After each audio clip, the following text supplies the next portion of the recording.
Hey internet friends, today we are moving in another direction and we're going to talk about spiritual hair. Did you know your hair was spiritual? I've wanted to cover this topic for a long time and I just haven't gotten to it on the website, but I felt like today was a really good day to branch out and cover this topic because our hair is actually the external nervous system. It's our antenna for our intuition. So I want to cover about how it works and why that is, and to use it as one more way to strengthen your intuitive arsenal, as it were. Okay. Many years ago, when I was dabbling in channeling, it's not something I'm excited about these days, but I did do my time with it. I had an experience where I channeled Samson of the Bible. So he and I did a Q&A session on him and Delilah, and I learned some interesting details about him, and of course I had to question him about his hair. And he talked about how his hair was a representation of the straight and narrow path that he was on. But he also talked about the fact that when you have that spiritual energy coming into the crown chakra, that energy stimulates this area of the head. So the follicles, as a result, get stimulated and it creates more energy down these proteins that we call hair. And it acts as the external nervous system. Well, the internal nervous system is created by your brain, your spinal cord, your sensory organs, and your nervous system. And what happens is your nervous system, which innervates through your spine, goes out like little feelers to your entire body.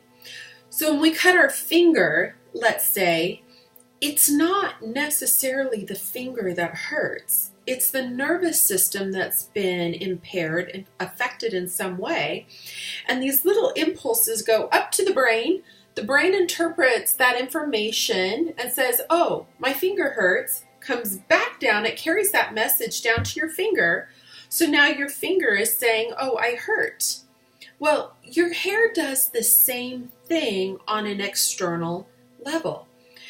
In our biometric sphere that each of us have, our auric field, we have many different layers to that. And there's a lot of information that gets passed in and out, okay, through your biometrics, okay?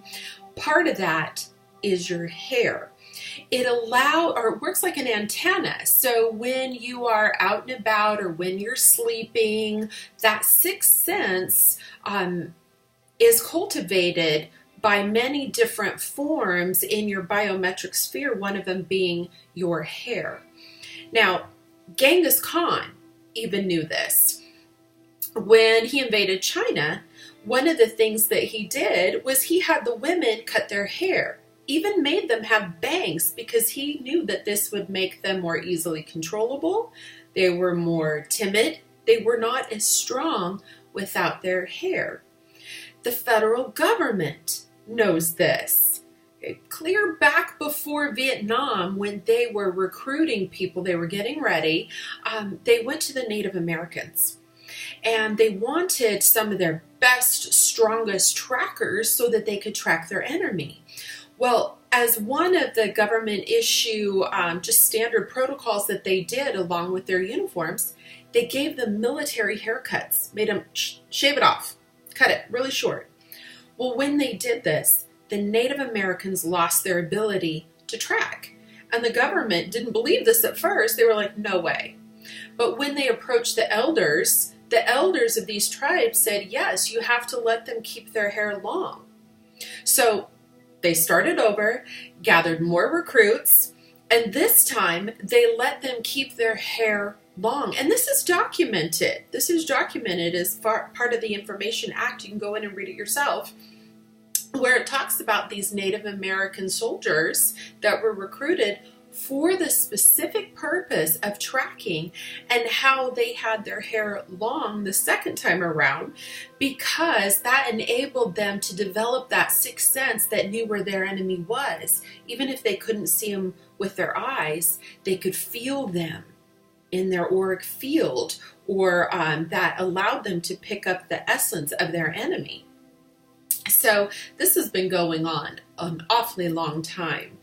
Now, when we are taking care of our hair the way we should, everybody has their own natural length. And this is not just about fashion statement. This is about Kundalini hair care. What does that mean? Let's go into that.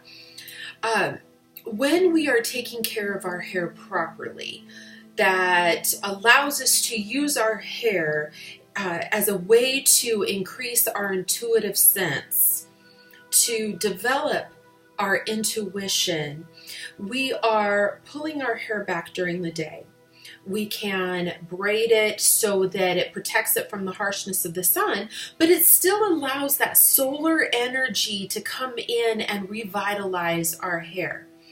At night, the proper way to care for your hair is to let it just go. Let it be free flowing at night. That lunar energy is going to come in to your hair, and it's going to come into the crown and stimulate the pineal gland.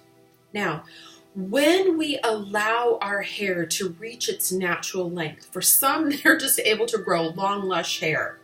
I wish I could do that. For others, maybe it's shorter, more brittle, maybe you're growing dreadlocks. Who knows how you like to wear your hair? That's a personal choice. We just want to offer an alternate option. But when you let your hair get to its natural growing point, it's going to create a natural flow of phosphorus in the body, calcium, also vitamin D that enters into the lymphatic system. The lymphatic system is naturally going to allow that fluid to grow, and then it's going to stimulate more efficient energy to your vital organs. You're going to see improved stamina, also sexual energy. The frontal lobe here is actually very, very porous. So when that solar energy hits your hair and the hair is working as an antenna, it's going to stimulate the frontal lobe here. And that is going to increase the effectiveness of how your thyroid functions, your pineal gland, which is your spiritual center. It also is going to have increased natural sexual hormones that flow, okay? And that's individual for everybody. Your hair, it does take about 3 years after you cut it in order for the natural antenna to repair itself. So think about that when you're sitting in the hair salon chair and you're getting your hair chemically treated, when you're cutting your hair. I'm as guilty of that as anybody. My mom owned a hair salon growing up, so hair was to play with. And I still love to cut and color my hair. I love to grow my hair out really long and cut it off. And then I grow it out really long and I cut it off. I hate seeing dead ends on my hair. So I have hair cutting scissors in my bathroom that I'm constantly doing this, looking for dead ends, because in my mind, I go back to that conversation that I had with Samson about that being a deviation. Whether that's true or not, this is his perception and the information that he conveyed to me. So when I see those dead ends, my spiritual connection is the most important thing. I came in to this physical world with a fair amount of consciousness. Yes, I did go through the mind swipe, but a lot of the information I did still carry with me. That veil's pretty thin. So that spiritual connection that I have with the multiverse is very, very crucial to me.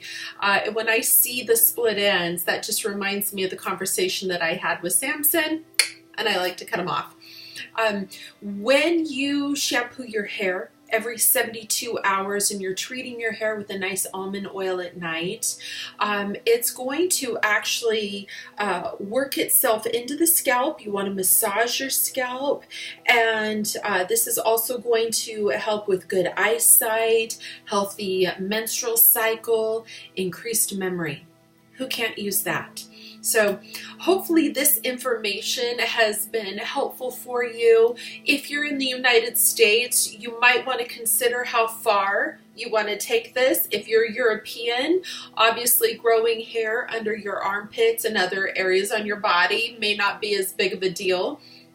If you're an American, you'll have to decide how far you want to take this. That's up to you. Hair is a personal choice.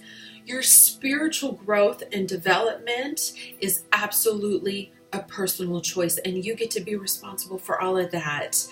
As always, like and subscribe. You're welcome to come to Galacticstoryteller.com. I am going to be writing this information and putting it up on as a blog, but also your donations are welcome, whether it's $1,000 or $1. It's equally appreciated. It helps us stay advertisement free.